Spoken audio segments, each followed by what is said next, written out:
ডিট রয়েছে, mutation copy রয়েছে, কিন্তু দখল আপনি পাচ্ছেন। এগুলো যদি একেবারে ইনট্যাক্ট থাকে আপনার কাছে, যার থেকে আপনি কিনছেন, এই রেকর্ড গুলোকে সার্চিং করার সময় যদি খুব ভালো করে আপনি দেখে নেন, তাহলে যতই সমস্যা হোক না কেন দখল কিন্তু আপনি পাবেন। এই তিনটে ক্ষতি আনে, মানে এই তিনটে রেকর্ড যদি আপনার সঠিক না থাকে, দলিল আপনার আসলো, তাহলে কিন্তু পজিশন মানে দখল পাওয়া বেশ মুশকিল হয়ে যাবে। যে আপনি প্রপার্টিটা এখন নেবেন, রেজিস্ট্রি করবেন, কয়েক বছর পর আপনি সেখানে একটা কিছু ডেভেলপ করবেন বা বাড়ি বানাবেন, বা পরে আপনি প্লট করে বিক্রি সেল করবেন, হোয়াটএভার। সেক্ষেত্রে আপনাকে কিন্তু এই রেকর্ডের যে সারিবদ্ধতা, সেটাকে আপনাকে দেখে নিতে হবে।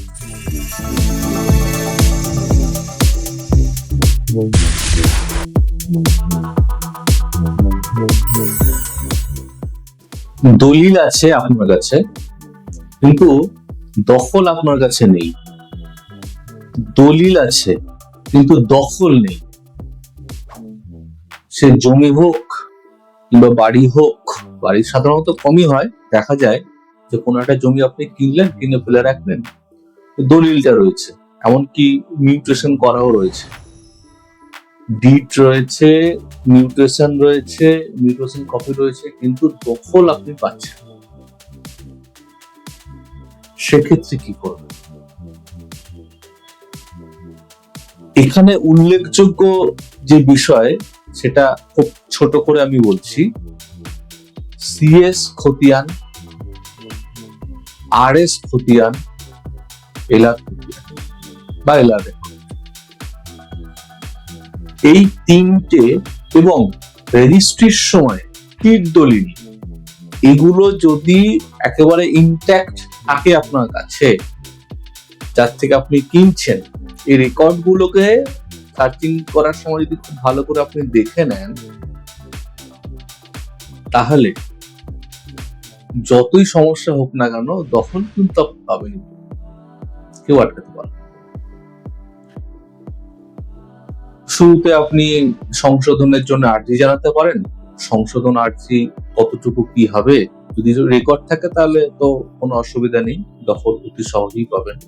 নচেত সিভিল মামলা আপনাকে ফাইল করতে হবে, অথবা প্রশাসনিক সহযোগিতার মাধ্যমেও আপনি কিন্তু দখলটা নিতে পারেন। কিন্তু সিএস, আরএস এবং এলআর, এই তিনটে ক্ষতি আনে, মানে এই তিনটে রেকর্ড যদি আপনার সঠিক না থাকে, দলিল আপনার আসলো, তাহলে কিন্তু পজিশন মানে দখল পাওয়া বেশ মুশকিল হয়ে যাবে। কোনো অভিযোগ বা কোনো এনকোয়ারি করিয়ে কিন্তু কোনো লাভ হবে না। তার জন্য যখন আপনারা প্রপার্টি পারচেজ করবেন, এবং যখন আপনার এরকম কোনো একটা প্ল্যান যে আপনি প্রপার্টিটা এখন নেবেন, রেজিস্ট্রি করবেন, কয়েক বছর পর আপনি সেখানে একটা কিছু ডেভেলপ করবেন বা বাড়ি বানাবেন, বা পরে আপনি প্লট করে বিক্রি সেল করবেন, হোয়াটএভার। সেক্ষেত্রে আপনাকে কিন্তু এই রেকর্ডের যে সারিবদ্ধতা, সেটাকে আপনাকে দেখে নিতে হবে, এবং চেষ্টা করবেন যদি টিট দলিল গুলো থাকে, সেগুলোকে যাতে আপনার কাছে একটা করে কপি যেন থাকে। শুধুমাত্র ডিট এবং মিউটেশন করেও অনেকেই কিন্তু তারা তাদের প্রপার্টিটা দখল নিতে পারছে না। তাদের জন্য এই বিষয়টাকে মাথায় রাখতে হবে। তো সেক্ষেত্রে যদি আপনার সমস্ত ডকুমেন্ট গুলো ঠিকঠাক থাকে, তাহলে আপনার প্রশাসনিক সহযোগিতা হোক কিংবা সিভিল মামলা হোক, তার মাধ্যমে কিন্তু আপনি আপনার দখল খুব সহজ পাবেন। একটু সময় লাগবে, আইন অনুযায়ী প্রসেস করলে পরে একটু সময় লাগতে পারে, কিন্তু আলটিমেটলি আপনি সাকসেস পাবেন। আমাদের YouTube channel lap of Sevi subscribe করবেন, এরকম অনেক রকমের ইম্পর্টেন্ট ইনফরমেশন গুলো আপনি খুব সহজে জানতে পারবেন। Thank you.